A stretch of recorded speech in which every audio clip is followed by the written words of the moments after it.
देखो अब ध्यान से सुनना। आज हम लोग पढ़ेंगे भारत में राष्ट्रवाद ना, भारत में राष्ट्रवाद। और देखो भारत में राष्ट्रवाद आपको तभी समझ में आएगा जब आपको पुरानी चीज़ें रिकॉल हों, यानी शुरू से आप अच्छे से जानो।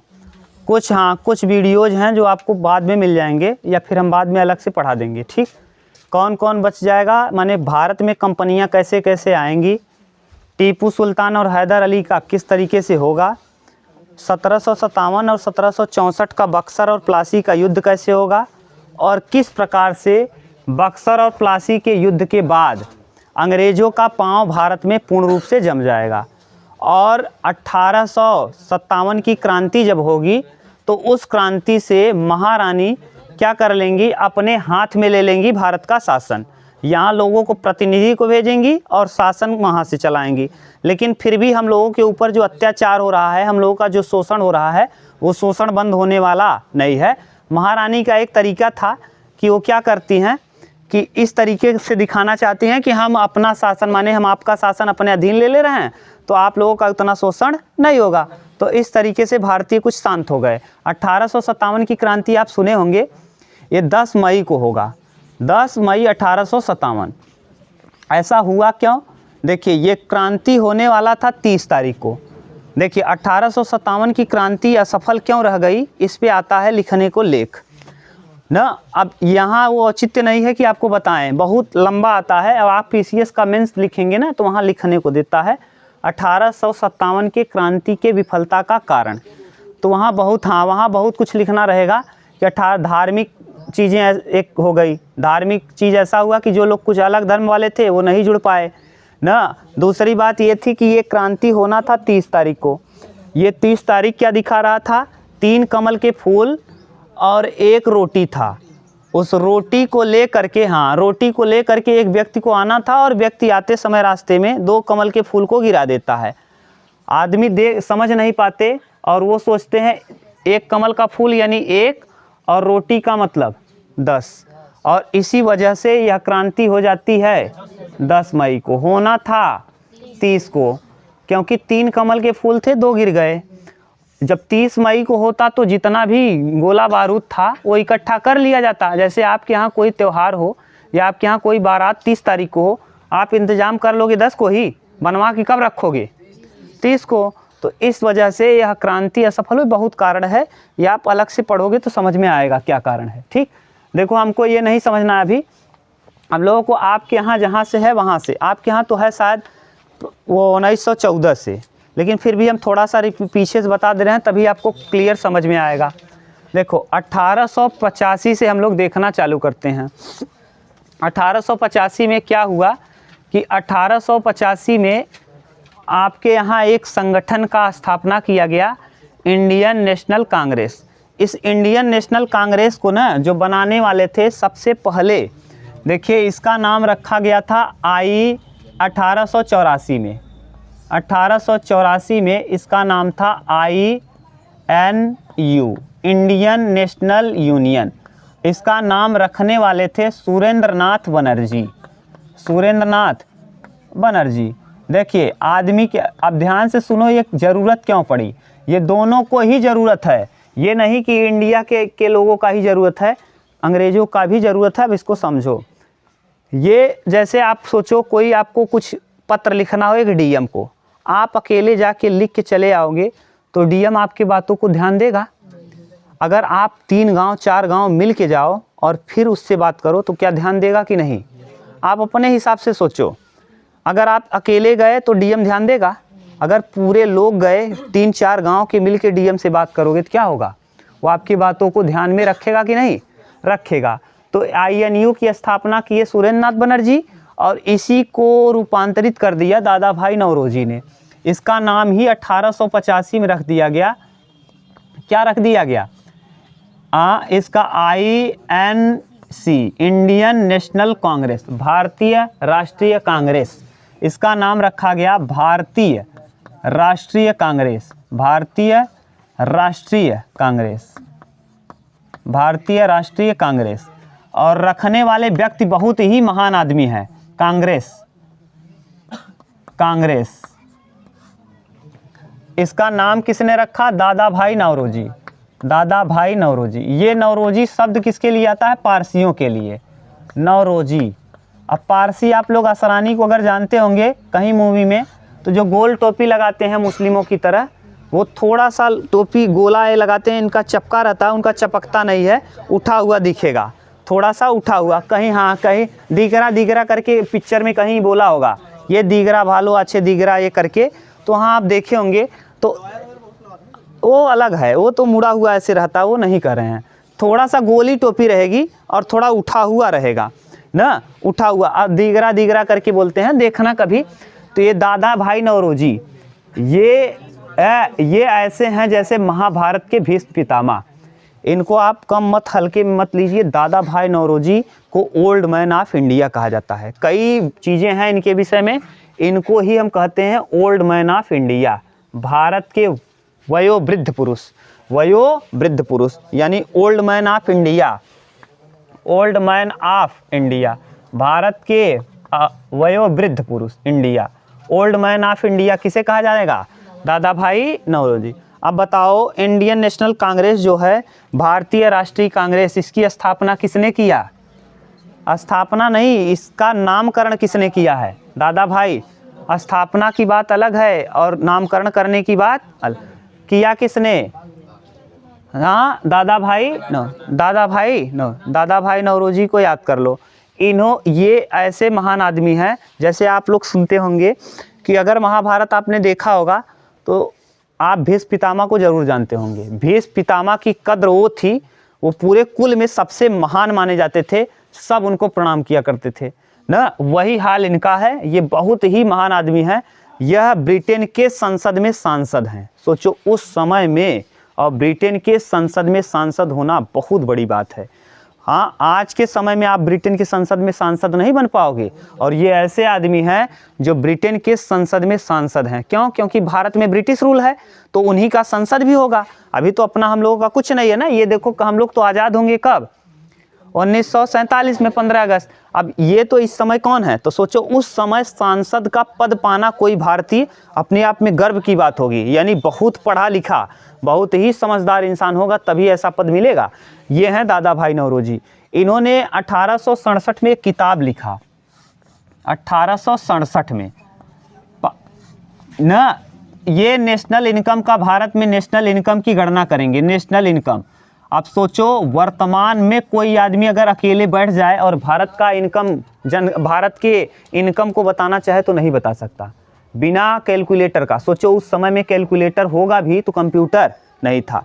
इतना टैलेंटेड आदमी, ये पूरा भारत के जनगणना को दिखाएंगे और ये लिखेंगे किताब, जिस किताब का नाम है इनकी बुक, और ये बुक लिखेंगे the poverty of un British rule in India. देखो ये बहुत महत्वपूर्ण किताब है इनकी, खूब पूछता है। The poverty and on British rule in India, British rule in India, the poverty and on British rule in India.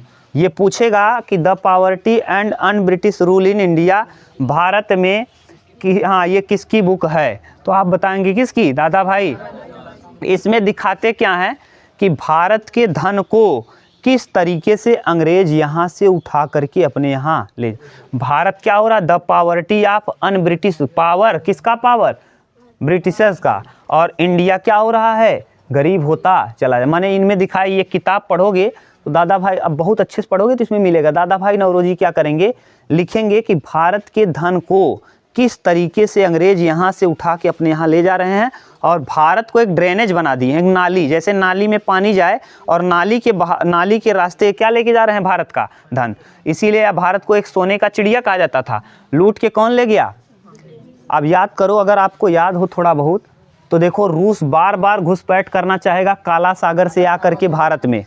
क्यों? क्योंकि वो जानता था, और ब्रिटेन खुद जानता था कि भारत हमारा सबसे बेहतरीन व्यापार का केंद्र है। अगर वहाँ किसी तरीके से यह माने ये रूस पहुँच गया तो हमारा और रूस का टकराव हो जाएगा और बहुत गड़बड़ हो जाए। इसीलिए वो माने किसी भी तरीके से किसको नहीं आने देना चाहता था, रूस को काला सागर या भूमध्य सागर के रास्ते में आने नहीं देना चाहता था। याद है? अब थोड़ा बहुत रिपीट करोगे तब समझ में आएगा। ये है कहानी। अभी दादा भाई नौरोजी के विषय समझ गए। ये दादा भाई नौरोजी पारसी थे। अब आप 1885 में जब इसकी स्थापना की गई तो स्थापना की क्यों गई? देखो, जैसे भारतीयों का भी यहाँ हित था, अंग्रेजों का भी यहाँ हित था। भारतीयों का हित क्या था कि हम लोग किसी भी चीज़ को अगर कहते थे, अगर कोई अकेला व्यक्ति कहता था तो कोई सुनने वाला नहीं था। जब संगठन बना तो संगठन में अगर कोई चीज़ आप बात करोगे तो कुछ लोग आपकी बातों को ध्यान देंगे। तो भारत का तो इस संगठन बनने से कि भारत का जो विचार था, लिखा उखा था, उसको उन लोगों ने पढ़ना चालू किया और इस पर अपना ध्यान आकर्षित किया। और इन लोगों को क्या फ़ायदा हुआ? इन लोगों को फ़ायदा ये हुआ कि सेफ्टी वाल्व हो गया। ये सेफ्टी वाल्व आपको बता रहे हैं क्या होता है। जैसे आप कुकर देखेंगे, सेफ्टी वाल्व किताबों में लिखा है ऐसे, सेफ्टी वाल्व, ठीक। ये सेफ्टी वाल्व का काम करेगा। जैसे अगर आप बहुत गुस्सा रहो और खूब गुस्सा रहो तो गुस्से में आप क्या कर सकते हो, गुस्से में आप बहुत गाली वाली दोगे, इधर उधर करोगे, लेकिन अब मान लो बहुत ज़्यादा गुस्सा हो गया तो परिवार से लड़ भी जाओगे। लेकिन सोचो आपका गुस्सा बार बार कहीं निकलता रहे तो आपका गुस्सा उतना प्रबल नहीं होगा। ऐसे मान लो खूब गुस्सा हो गए आप, अब बहुत गुस्से में आ गए तो आप हो सकता है क्या कर सकते हो, अगल बगल में किसी से मार दंगा, और उस समय कुछ समय बाद जाओ और गुस्सा हल्का हो जाए तो कोई बात नहीं होगा। ये क्या किए, इसको सेफ्टी वाल्व, जैसे कुकर में मान लो कभी सीटी में चावल या दाल फंस जाए तो चावल या दाल फंसने पर कुकर का जो ढक्कन होता है ना, इस ढक्कन के पास यहाँ पर देखोगे ना तो एक लगा होता है चौकोर टाइप। मान लो ये सीटी न बजे और सीटी में किसी वजह से कुछ फंस जाए तो ये जो सेफ्टी वाल्व है ये टूट जाता है और टूट करके हवा निकल जाता है, खतरा होने से बच जाता है। उन लोगों को डर लग गया था 1857 की क्रांति। 1857 की क्रांति अगर एकजुट हुए होते भारतीय और सभी लोग एक जगह लड़ लिए होते तो शायद भारत नहीं कुछ तो कुछ हद तक आज़ादी तो मिल ही जाती ना पहले ही, लेकिन एकजुटता नहीं हुई, इस वजह से भारत आज़ाद नहीं। अब उन लोगों को डर लग गया कि हो सकता है भारतीय फिर क्रांति कर दें। तो इस क्रांति से बचने के लिए इन्होंने कहा कि हर साल एक संगठन बना दीजिए जिसमें ये लोग आएंगे, साल भर का गुस्सा आके यहाँ चिल्लाएंगे, निकाल के फिर चले जाएंगे, खूब चिल्लाएंगे, गाली वाली देंगे और एक साल का जितना गुस्सा है ठंडा होगा, अपने अपने घर जाएंगे, फिर एक साल गुस्साएंगे, फिर आके यहाँ बोलेंगे। और भारतीयों का फ़ायदा क्या है कि भारतीय कुछ हद तक जो भारत का अकेले अकेले बात कोई नहीं सुन रहा था, अब भारतीयों का बात सुनने लगे। बोलो अभी तक कोई दिक्कत नहीं ना? तो 1885 में जो संस्था की स्थापना की जाएगी, इस संस्था के संस्थापक होंगे ए.ओ. ह्यूम। संस्थापक का नाम है ए.ओ. ह्यूम। हाँ, इंडियन नेशनल कांग्रेस के संस्थापक कौन होंगे? A.O.. Hume, Octavian Hume. A.O.. Hume लिख दे रहे हैं, ऑक्टेवियन ह्यूम नाम है, ए.ओ. ह्यूम, ठीक। ए.ओ. ह्यूम कहाँ के हैं भैया? तो ये स्कॉटलैंड के हैं, स्कॉटलैंड। और स्कॉटलैंड खूब अच्छे से पढ़ा दिए हैं जब ब्रिटेन पढ़ा रहे थे। तो ब्रिटेन को 3 पार्ट में आपने बांटा था, याद करो, great Britain and northern Ireland. उसमें आपको बताए थे इंग्लैंड, वेल्स और स्कॉटलैंड। इंग्लैंड, वेल्स और वहीं स्कॉटलैंड के हैं कौन? ए.ओ. ह्यूम। ये असैन्य अधिकारी हैं, सेना में नहीं हैं, ये ICS के अधिकारी हैं, ICS के रिटायर अधिकारी, जो हम लोग अब वर्तमान में IAS कहते हैं, इंडियन एडमिनिस्ट्रेटिव सर्विस। उसका पुराना नाम होता था ICS, इंडियन सिविल सर्विसेज। जब अंग्रेज थे तो इसका नाम था इंडियन सिविल सर्विस। ये ICS के रिटायर अधिकारी हैं, रिटायर अधिकारी, समझ गए? अब रिटायर अधिकारी हैं, ये सेना में नहीं थे। ये पूछता है, ये असैन्य अधिकारी थे। कैसे?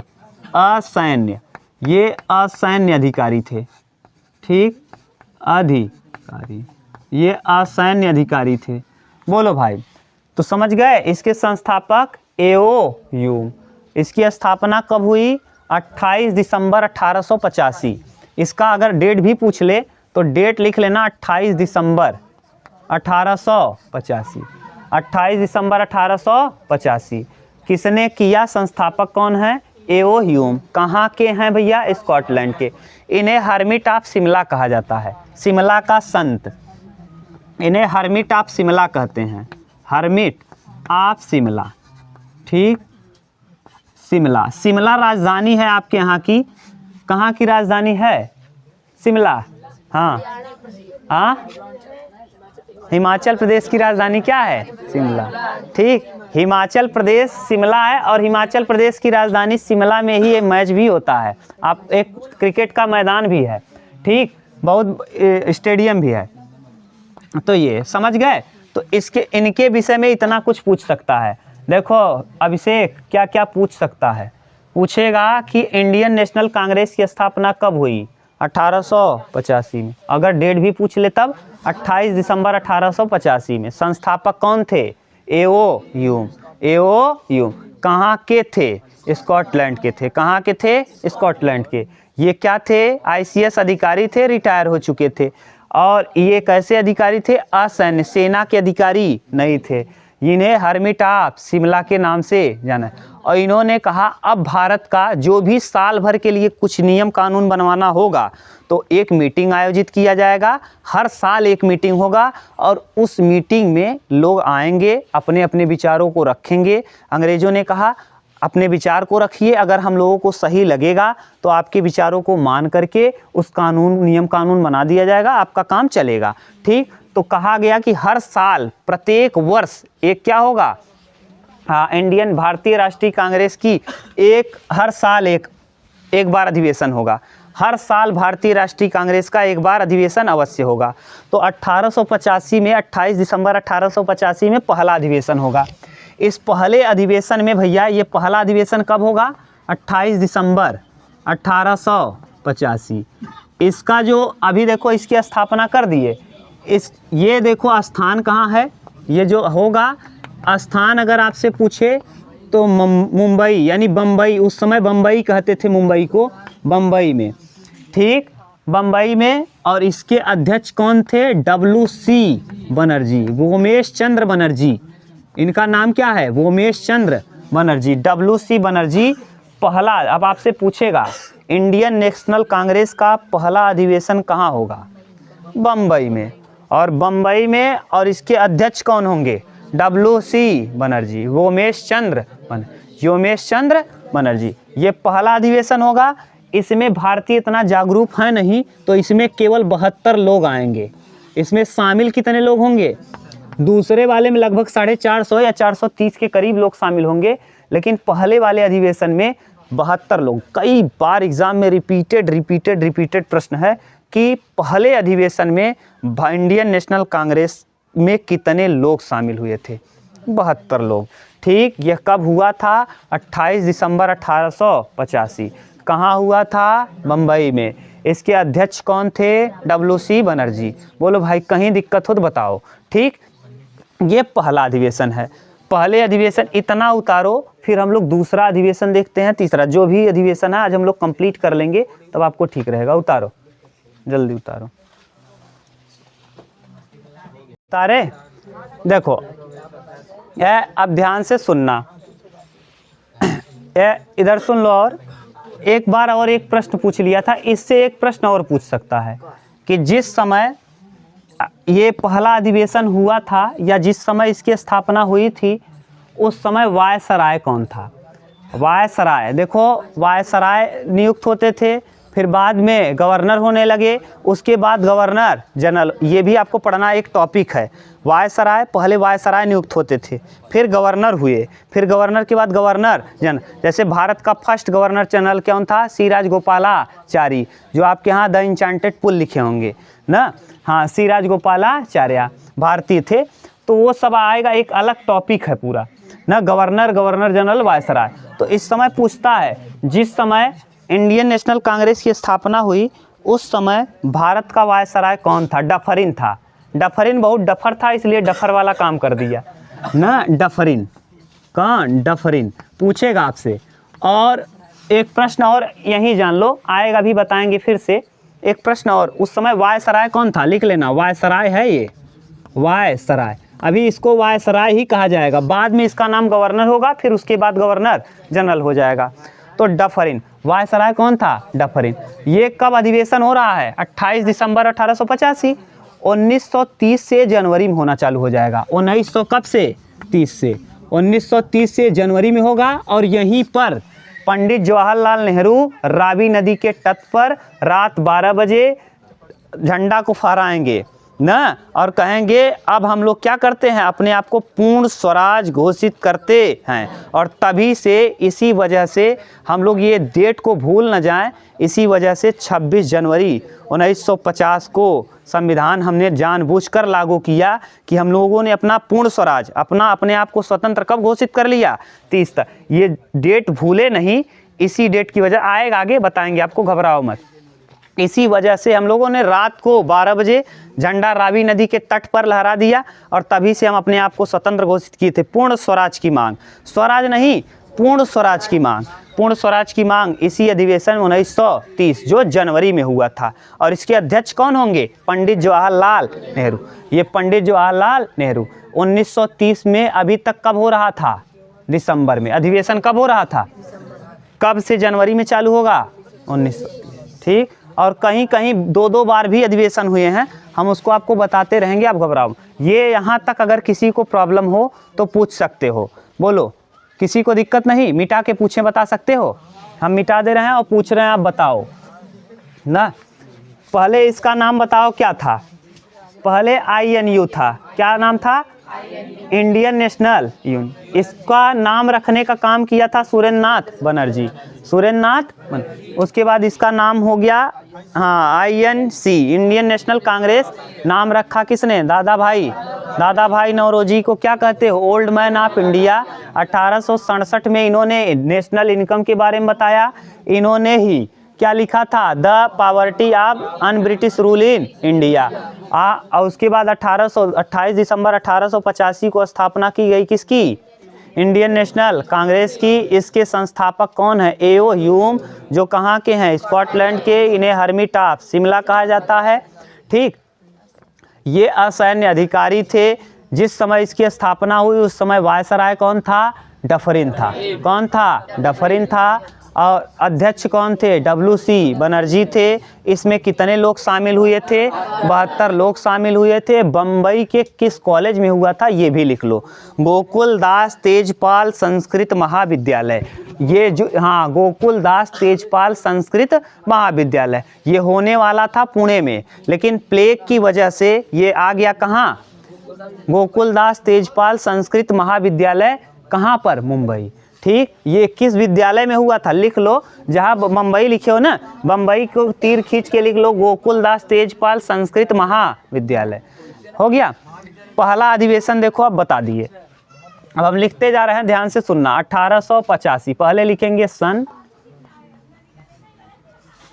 फिर लिखेंगे सन के बाद स्थान, फिर लिख लो स्थान के बाद अध्यक्ष।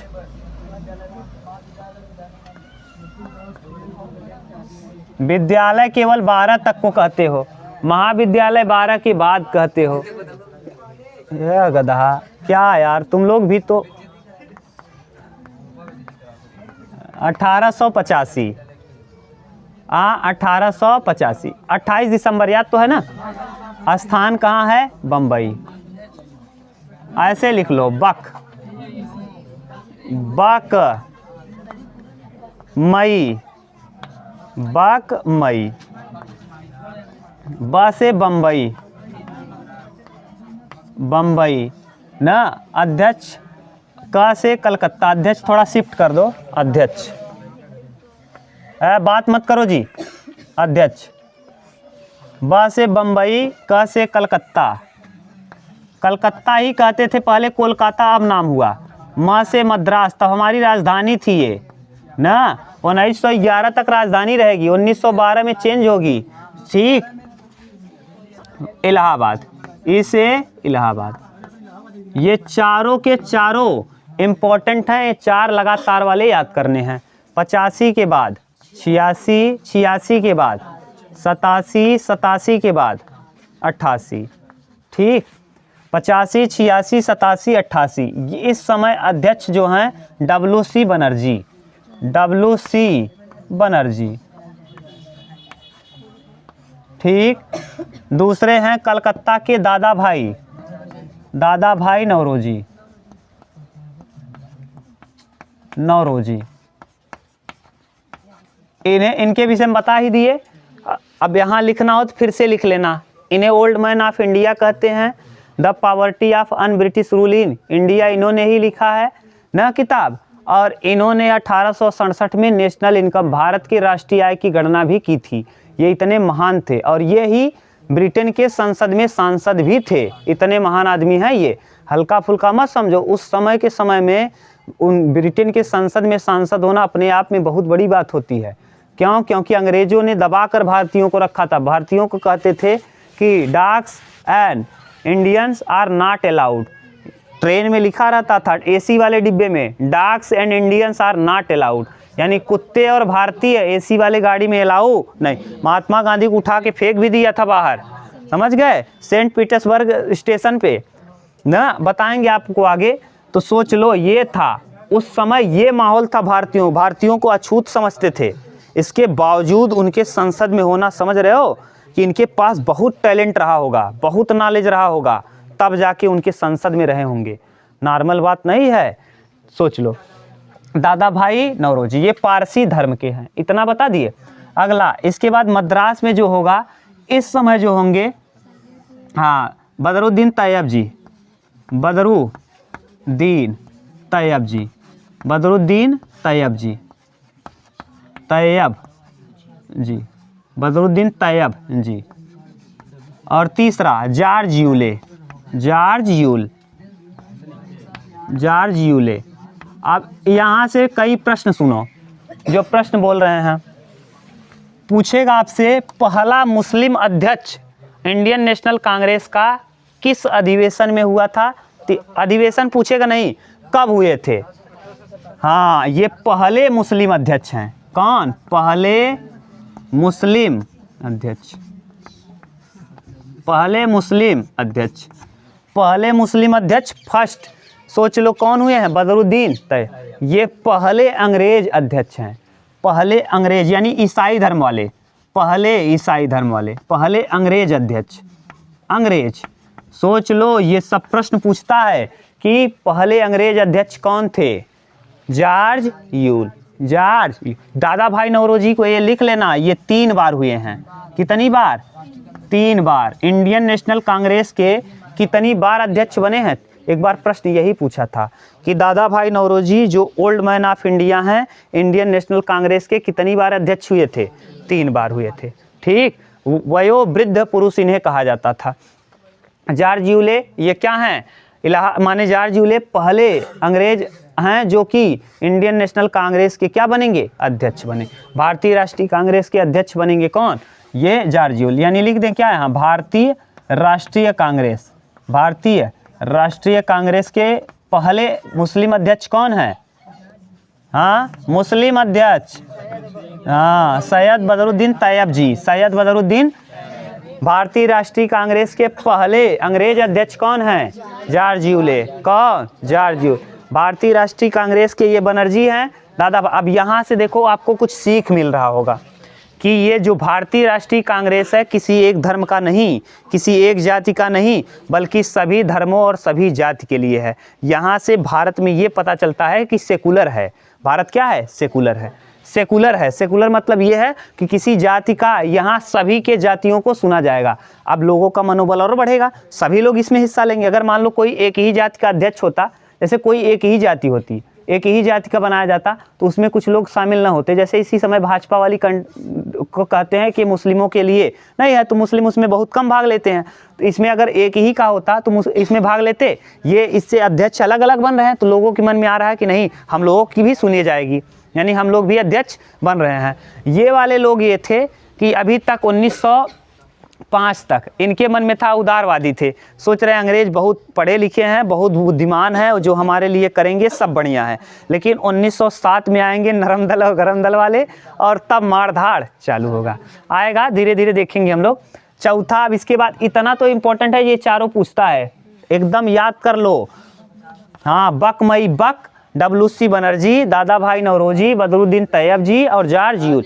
ये 4 के 4 पूरा अच्छे से याद रहना चाहिए। पहला अंग्रेज, पहला मुस्लिम अध्यक्ष कौन था, ये सब अच्छे से। ठीक, इसके बाद अब यहाँ के बाद अब हम लोगों को डायरेक्ट जंप करना है 1896।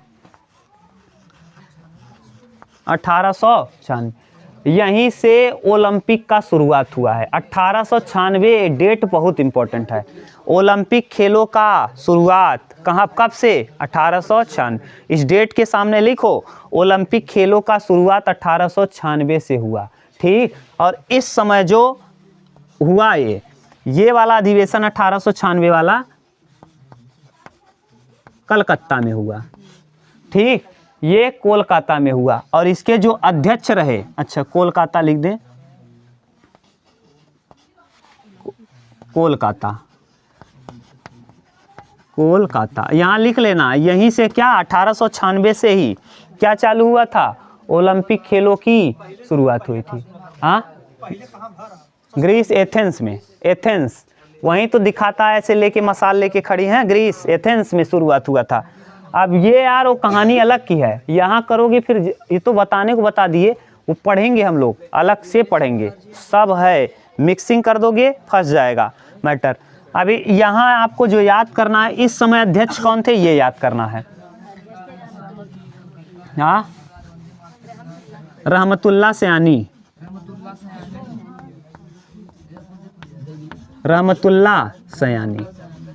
अब यहाँ इम्पोर्टेंट क्या चीज़ है, फिर सुनो। पहली बार वंदे मातरम भारत का जो गान है, राष्ट्रगीत नहीं, राष्ट्रगान नहीं, राष्ट्रगीत, राष्ट्रगीत इन्हीं समय, देखो अब याद कैसे करोगे, इसीलिए 1896 लिखे। पहली बार वंदे मातरम गाया कब गया था, 1896। कब, कोलकाता अधिवेशन में। क्यों, क्योंकि कोलकाता क्या थी, हमारी राजधानी, और कोई चीज़ अगर भारत के लिए किया जाएगा तो कहाँ किया जाएगा, राजधानी में। तो इसी समय, ये समझ रहे हो डेट, ये कलकत्ता में ही क्यों रखा गया, क्यों, क्योंकि अगर मान लो कोई भव्य आयोजन हो रहा है तो कहाँ होता है, कोई भी विदेश का मंत्री आता है तो कहाँ आता है, दिल्ली में आता है, राजधानी में आता है। ठीक, तो यहाँ उस समय राजधानी कौन था, कोलकाता। और तब से हम लोगों का जो ये पूछा गया है कि भारत का राष्ट्रगीत यानी क्या, राष्ट्रगीत, यही कोलकाता अधिवेशन में किसको गाया गया, राष्ट्रगीत। ये राष्ट्रगीत लिखने वाले थे बंकिम चंद्र चटर्जी। ये राष्ट्रगीत जो है ये 1 मिनट 5 सेकेंड, 1 मिनट 5 सेकेंड, यानी कुल मिला के कितना सेकेंड, 65 सेकेंड, 65 सेकेंड। याद करना बहुत इंपॉर्टेंट है। राष्ट्रगीत लोग गाते हैं लेकिन पता नहीं कितने सेकेंड का होता है, 1 मिनट 5। राष्ट्रगीत है क्या, वंदे मातरम, 52 सेकेंड का रहा। राष्ट्रगीत यानी वंदे मातरम, वंदे मातरम, वंदे मातरम। वंदे मातरम क्या है, राष्ट्रगीत। सुजलाम सुफलाम मलयज शीतलाम सस्य श्यामलम मातरम वंदे, ये इसी अधिवेशन में गाया गया था 1896। और कौन सा अधिवेशन था, कोलकाता अधिवेशन। कौन सा, कोलकाता। पहली बार वंदे मातरम कहाँ गाया, यहीं। और लिखने वाले कौन थे, बंकिम चंद्र चटर्जी। एक बार प्रश्न पूछ लिया, लिखा तो इन्होंने था लेकिन रिदम में सजाया कौन था, हाँ, जो आपके राष्ट्रगान लिखेंगे, राष्ट्रगान रविंद्रनाथ। इसको गीत बनाएगा कौन, रिदमिक टोन कौन बनाएगा, रविंद्रनाथ टैगोर। ये लिखने वाले हैं कौन, बंकिम चंद्र चटर्जी। लेकिन इसको बनाने वाले आनंद मठ में, आनंद मठ, एक किताब है आनंद मठ। ठीक, तो लिखने वाले हैं कौन, बंकिम चंद्र चटर्जी। लेकिन इसको रिदम में पिरोएगा कौन, जैसे सुनते होंगे कि हम केसारी जो गाना गा रहा है, या मान लो कोई भी राइटर, अब देखो भोजपुरी आजकल ज़्यादा प्रचलन में है तो आदमी बोल दिया, मान लो कोई केसारी है, पवन सिंह है, कुछ भी है, तो राइटर उनका वही लिखते हैं कि दूसरा कोई राइटर। तो राइटर कौन है, नहीं लिखे हैं क्या, लिख दो, बंकिम चंद्र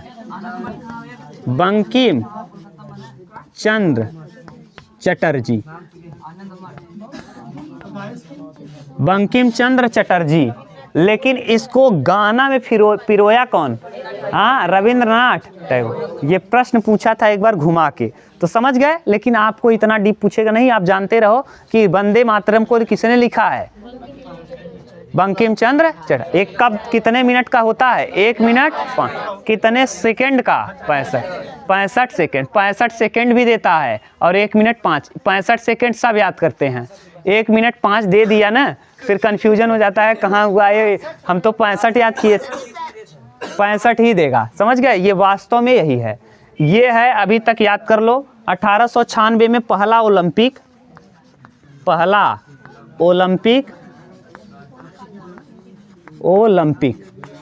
ठीक। ये अभी तक उतारो और हम इसको पूछना चालू करें, फिर आगे वाला डेट लिखते हैं। उतार लो, उतारो जल्दी। चलो देखो, इसको मिटा रहे हैं, हम पूछेंगे आपसे, अब आप बताना। मिटा के तब पूछेंगे जैसे आपको याद भी हो, ठीक। लड़के शांत होके सुनो। इंडियन नेशनल कांग्रेस का पहला अधिवेशन कहाँ हुआ?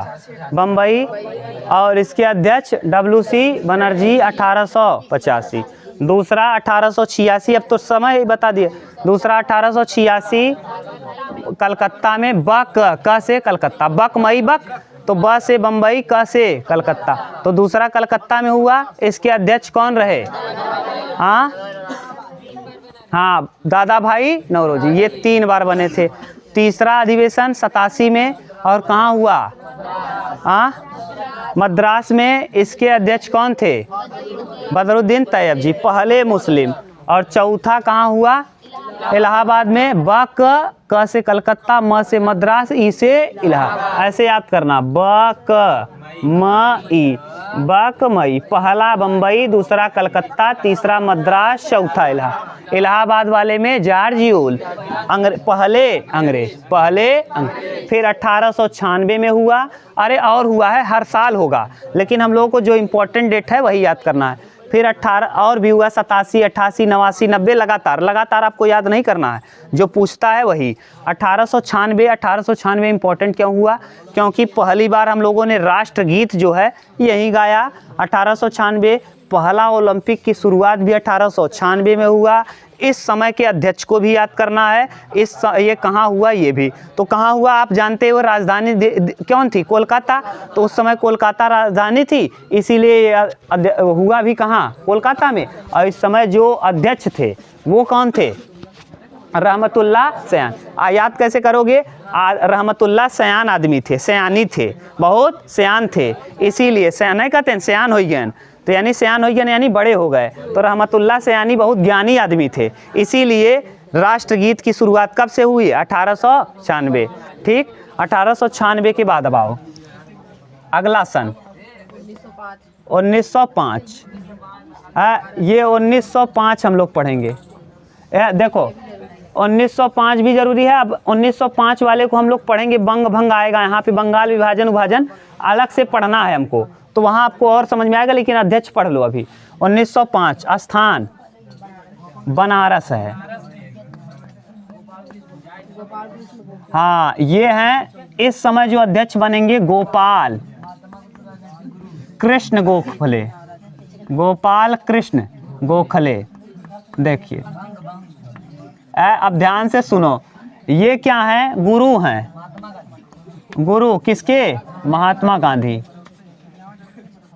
महात्मा गांधी याद करके रखना, महात्मा गांधी के राजनैतिक गुरु नहीं, राजनैतिक गुरु कौन है? गोपाल कृष्ण। तो एक बार प्रश्न आया था कि महात्मा गांधी के राजनैतिक गुरु कौन है? गोपाल कृष्ण। जब हम लोग गांधी युग पढ़ेंगे तो वहाँ देखेंगे 9 जनवरी 1915 में भारत आ जाएंगे महात्मा गांधी, इसीलिए प्रवासी दिवस भी हम लोग 9 जनवरी को मनाते हैं। जब भारत में आएंगे ये महात्मा गांधी, तब इनका बहुत स्वागत होगा, और गोपाल कृष्ण गोखले कहेंगे कि आप पहले भारत में डायरेक्ट आप क्रांति में मत कूदिए, पहले आप भारत के एरिया को देखिए, यहाँ के लोगों को पहचानिए, तब जाके इसके क्रांति में भाग लीजिए। 1815 में होगा, 1915 में भारत आएंगे, और फिर 1915 नहीं, 16 नहीं, 17 में भाग लेंगे चंपारण सत्याग्रह। हम लोग देखेंगे आगे आएगा, आप घबराओ मत, ठीक। ये गोपाल कृष्ण गोखले 1905, ये राजनीतिक गुरु हैं। राजनीति सिखाने वाले गुरु कौन हैं? राजनीतिक गुरु इन्हें क्यों कहते हैं? क्यों? क्योंकि जब महात्मा गांधी भारत में आएंगे तो इनको बताने का काम कौन करेगा? गोपाल कृष्ण गोखले कहेंगे कि अभी डायरेक्ट आप कूदो मत, साउथ अफ्रीका में जीत के आए हो ना, अली बंधुओं का केस जीत के आए हो तो उछड़ो मत, पहले दो साल देख लो क्या माहौल है भारत का, वहाँ का कंडीशन और यहाँ का कंडीशन में बड़ा अंतर है, पहले यहाँ समझ लीजिए फिर राजनीति में कूदिए। ठीक, 1905 के बाद 1906 वाला भी इम्पोर्टेंट है। 1906, ये 1906 वाला कोलकाता में हुआ है, कोलकाता। हाँ, कोलकाता और दादा भाई जब दादा भाई नौरोजी लिखना 3 बार, Dadabhai Naoroji, old man of India, the poverty of un British rule in India न 1867 में लिखा इन्होंने क्या? National income. इतना आप बार बार बोलते रहो, Dadabhai Naoroji, old man of India, 1806 Kolkata, 1906 Kolkata, Dadabhai Naoroji कितनी बार? 3 बार। इंडियन नेशनल कांग्रेस के अध्यक्ष कितनी बार? 3 बार। कितनी बार? 3। इसके बाद 1907 बहुत इंपॉर्टेंट है, 1907 स्टार लगाओ। ये सूरत, ये अधिवेशन कहाँ हुआ? सूरत। और रास बिहारी घोष, रास बिहारी घोष, बिहारी घोष, बिहारी घोष लिखना, बोस मत लिखना। बोस एक क्रांतिकारी है और घोष क्या है? उदारवादी है ना। ये सोचते हैं कि जो कर रहे हैं अंग्रेज बहुत बुद्धिमान है, हम लोगों के लिए जो करेंगे सब अच्छा है, ये इनका सोचना है। घोष का, बोस नहीं, घोष। बोस तो बहुत टैलेंटेड हैं, मार धाड़ करने में टनाटन एकदम। रास बिहारी बोस जो हैं वो मार दंगा करने में नंबर 1 है, ये मार दंगा करने में नंबर 1 नहीं है, ये उदारवादी हैं। उदारवादी यानी जो अंग्रेज हमारे लिए कर रहे हैं बहुत बुद्धिमान है, सही करेंगे, चलने दो जो चल रहा है। ये याद क्यों करना है? देखो, क्योंकि यहीं पर नरम दल और गरम दल बट गया था। नरम दल और गरम दल का विभाजन, नरम दल और गरम दल, गरम दल। अब नरम दल और गरम दल टूट गया। गरम दल के 3 नेता, लाल बाल पाल, लाल बाल पाल, लाला लाजपत राय, बाल गंगाधर तिलक, बिपिन चंद्र पाल, बिपिन चंद्र पाल, लाल बाल पाल, लाल बाल पाल। तो लाल गरम दल के 3 नेता, ये लोग कहते थे अंग्रेजों को उखाड़ फेंकना है तो तलवार चलाओ, काट दो गर्दन, गर्दन पकड़े तो गर्दन काट दो, हाथ पकड़े तो हाथ काट के निकाल दो। ठीक, इनका कहना था ये। हाँ, एकदम गरम दल के थे। और नरम दल वाले क्या थे? उदारवादी, जो अंग्रेज कर रहे हैं हमारे लिए सब बढ़िया है, सब अच्छा है, चलने दो जो चल रहा है ना। तो नरम दल और गरम दल का विभाजन कब हुआ? 1907 में। 1900, ये डेट याद करना, 1907 हुआ। कैसे? देखो, एक दूसरे को रास नहीं आया चेहरा, सूरत रास नहीं आया। क्या रास नहीं आया? एक दूसरे का चेहरा, एक दूसरे को रास नहीं आया। चेहरे को सूरत भी कहते हो, इनका सूरत ना सही बा, इनका सूरत और सीरत दोनों ना सही। तो एक दूसरे का सूरत, नरम दल और गरम दल वाले को एक दूसरे का सूरत रास नहीं आया, एक दूसरे का सूरत क्या नहीं आया। तो 1907 में सूरत में हुआ। और रास बिहारी बोस, क्या नहीं रास आया? सूरत। क्या नहीं रास आया? सूरत। तो 1907 के अधिवेशन में नरम दल और गरम दल टूट गया। क्यों टूटा? क्योंकि एक दूसरे का सूरत रास नहीं आया। तो अधिवेशन हुआ सूरत में। और कौन थे अध्यक्ष? रास बिहारी घोष, रास बिहारी घोष। क्या रास नहीं आया? सूरत। सू से सूरत और रा से रास बिहारी घोष। 1907 याद करना। ये 1907 के बाद 1911 में बहुत कलकत्ता को घोषणा कर दी गई कि अब भारत की राजधानी कलकत्ता नहीं बल्कि दिल्ली होगी। क्या होगी? दिल्ली। क्यों? क्योंकि उस समय तक कोलकाता जो था, वो कोलकाता पहले जो था अंग्रेजों के समय खजाना बन चुका था उनका, क्योंकि वहीं से लूट के वहीं बंदरगाह था। ये बहुत चीज़ें हैं, अभी आप पीछे बीच से पढ़ रहे हो। आप जब शुरू से पढ़ोगे तो कोलकाता के विषय में हम लोग देखेंगे किस तरीके से कोलकाता को यहाँ से राजधानी उठा के ले जाएगा वहाँ, फिर वहाँ से यहाँ, और इसी को कहते हैं दिल्ली से दौलताबाद, दौलताबाद से दिल्ली। वहाँ पढ़ोगे, बहुत कुछ पढ़ना है ना। इतना आसान नहीं है कि आप सोच रहे हो कि 2 दिन में समझ जाओगे ना। यही देखो पढ़ने में। तो अब उसको देखेंगे कि ऐसा हुआ क्यों, क्यों बदला गया, क्या कारण रहा, सब देखेंगे, अलग से टॉपिक है वो। ठीक। तो 1911 में ये 1911 में कोलकाता में, फिर कोलकाता में ही, क्यों कोलकाता, अब कोलकाता में ही क्यों हुआ जानते हो? क्योंकि यहीं पर पहली बार गाया गया राष्ट्रीय गान जन गण मन। राष्ट्रीय गीत तो पहले 1896 में, अब बचा था राष्ट्रगान। राष्ट्रगान कोलकाता, कोलकाता में ही क्यों गा रहे हो? क्योंकि कोलकाता राजधानी है। क्या है? राजधानी। तो राष्ट्रीय राजधानी है यानी देश की राजधानी है। इसी वजह से ये अध्यक्ष विशन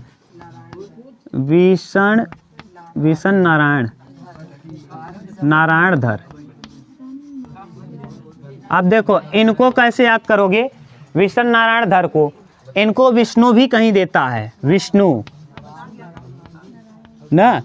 अब हम लोग अपना कोई गीत लॉन्च कर रहे हैं तो भगवान को तो मनाना पड़ेगा। भगवान को मनाने, और मनाएंगे कहाँ? जहाँ देश की राजधानी होगी। तो 1911 में हम लोग भगवान को मनाएंगे, तो इसीलिए हम लोग रखेंगे नारायण भगवान को, विशन नारायणधर। याद हो गया? विशन नारायणधर। ये अधिवेशन होगा कहाँ? 1911 में, और इसी में हम लोग गाएंगे क्या? राष्ट्रगान।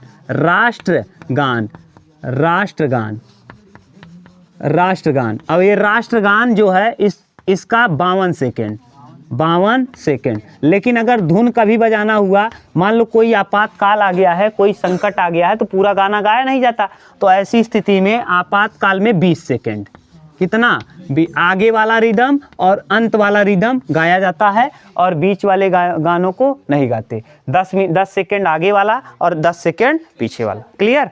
बोलो भाई, राष्ट्रगान लिखने वाले कौन हैं? रविंद्रनाथ टैगोर। रविंद्रनाथ टैगोर, रविंद्रनाथ टैगोर, रविंद्रनाथ टैगोर, नाथ टैगोर, नाथ टैगोर। और एक किससे लिया गया है? आनंद मठ से। आनंद मठ, आनंद मठ। अब आप इतना बता दो, तब हम लोग फिर आगे चलेंगे। ठीक, थोड़ा थोड़ा बताते रहो। स्थापना माने 1905 में अधिवेशन कहाँ हुआ? बनारस में। 1905 वाला अधिवेशन बनारस में गोपाल कृष्ण गोखले अध्यक्ष रहे। 1905 कहाँ? बनारस। बनारस सा लिख दिए क्या? बनारस। और इसके अध्यक्ष कौन रहे? गोपाल कृष्ण गोखले। गोपाल कृष्ण गोखले जो राजनीतिक गुरु रहे, किसके? महात्मा गांधी के। 1906 वाला कोलकाता, 1906 वाला कोलकाता दादा भाई नौरोजी 3 बार बने हैं ओल्ड मैन ऑफ इंडिया, है ना। 1867 में इन्होंने लिखा नेशनल इनकम, और इन्हीं को ही कहते हैं, इन्होंने एक किताब और लिखा the poverty of un British rule in India. उसके बाद 1907 में सूरत में अधिवेशन हुआ, और इसी में नरम दल और गरम दल अलग अलग हो गया, एक दूसरे का सूरत रास नहीं आया, और इसीलिए रास बिहारी घोष। उसके बाद 1911 में अधिवेशन हुआ कोलकाता में। कोलकाता वाले अधिवेशन में विशन नारायणधर थे अध्यक्ष, और इस समय हम लोगों का गाया गया राष्ट्रगान। राष्ट्रगान वास्तव में गाया जाता है 52 सेकेंड। अगर मान लो कोई आपाती स्थिति आ गई है, तो ऐसी स्थिति में धुन बजाने की स्थिति में 20 सेकेंड तक बजाया जाता है। ठीक, हाँ, ये आनंद मठ बुक से लिया गया है। बोलो, ठीक। हाँ, अरे यार, तुम एक जगह जानना चाहते हो तो हम कहाँ से एक जगह बताएंगे? ये राष्ट्रगान हम पढ़ा रहे हैं, राष्ट्रगान का 1 घंटे का क्लास है, और सोच रहे हो यहाँ बता दें? यार, उसको लिखा क्यों गया, क्या है, क्या कारण है? कुछ लोग इस पे विवाद करते हैं, कहते हैं कि न, इसमें कहते हैं, इसमें पूरा नाम लिया गया है कि जनगण मन अधिनायक जय है, भारत भाग्य विधाता। कुछ लोग इसी पे कहते हैं कि भारत के भाग्य विधाता यानी अंग्रेजों की यहाँ क्या की गई है? बड़ाई की गई है ना। ये सब बहुत टिप्पणियाँ हैं, बहुत कुछ है। अब आप सोच रहे हो हम राष्ट्रगान पढ़ाएं अब यहाँ? सबका अलग अलग टॉपिक है, इसीलिए तो कह रहे हैं पैसा लगेगा तब जानोगे, तब समझ में आएगा क्या है ना। अब समझोगे तब समझ में आएगा, तब पढ़ोगे मन लगा के। उतारो।